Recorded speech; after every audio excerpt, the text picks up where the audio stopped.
पंचायत चुनाव पर हाईकोर्ट की रोक के बाद सक्रिय हुई धामी सरकार। माननीय उच्च न्यायालय में त्रिस्तरीय पंचायती राज व्यवस्था के तहत चुनाव में आरक्षण नियमावली 2025 के संबंध में इसके गजट नोटिफिकेशन न होने के कारण इस पर एक स्टे प्रदान किया गया है, जैसा कि हमारे महाधिवक्ता श्री बाबुलकर जी के द्वारा मुझे टेलीफोन पर बताया गया है।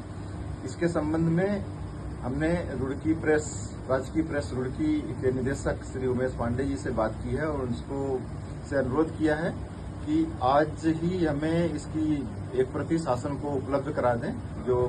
गजट नोटिफिकेशन की एक प्रति उपलब्ध करा दें, ताकि इसको अगले दिन कल माननीय न्यायालय में इसको प्रस्तुत करके स्टे वैकेट कराने की कार्रवाई की जा सके।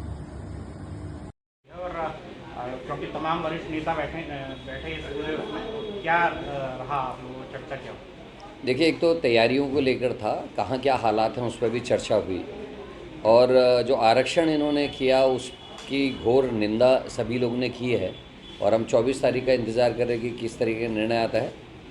उसके अलावा 2 चरणों में जो इन्होंने चुनाव किया है, और इन 2 चरणों में चुनाव में भी अगर आप उसको गौर से देखें तो बिल्कुल ऐसा लगता है कि महाराष्ट्र के पैटर्न में जिस तरीके से इन्होंने किया उसको करने की तैयारी है। कुछ लोगों की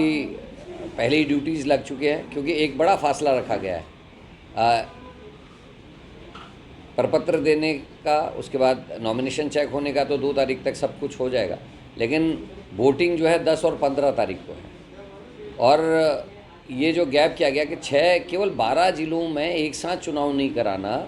ये अपने आप में साबित करता है कि कोई बहुत बड़ी तैयारी बीजेपी कर रही है। पंचायती राज एक्ट में भी जिस तरीके से आरक्षण की व्यवस्था थी रोस्टर की, वो इन्होंने नहीं किया है, और उसका नतीजा ये हुआ है कि जो हमारे SC ST के लोग हैं, या महिला आरक्षण है, या OBC का आरक्षण है, वो बहुत भारी उसमें जो है प्रभावित हुआ है, और SC के आरक्षण को प्रभावित करने की ताकत सरकार में नहीं है। कानून विरुद्ध काम हुआ है, और निश्चित ही धामी की सरकार बुरी तरीके से बेईमानी करने पर उतारू। देखिए, मैं अभी हाईकोर्ट के निर्णय से अपडेटेड नहीं हूं, लेकिन मैं ये कह सकती हूं कि हाईकोर्ट का जो भी निर्णय आया होगा, और निश्चित रूप से उस पे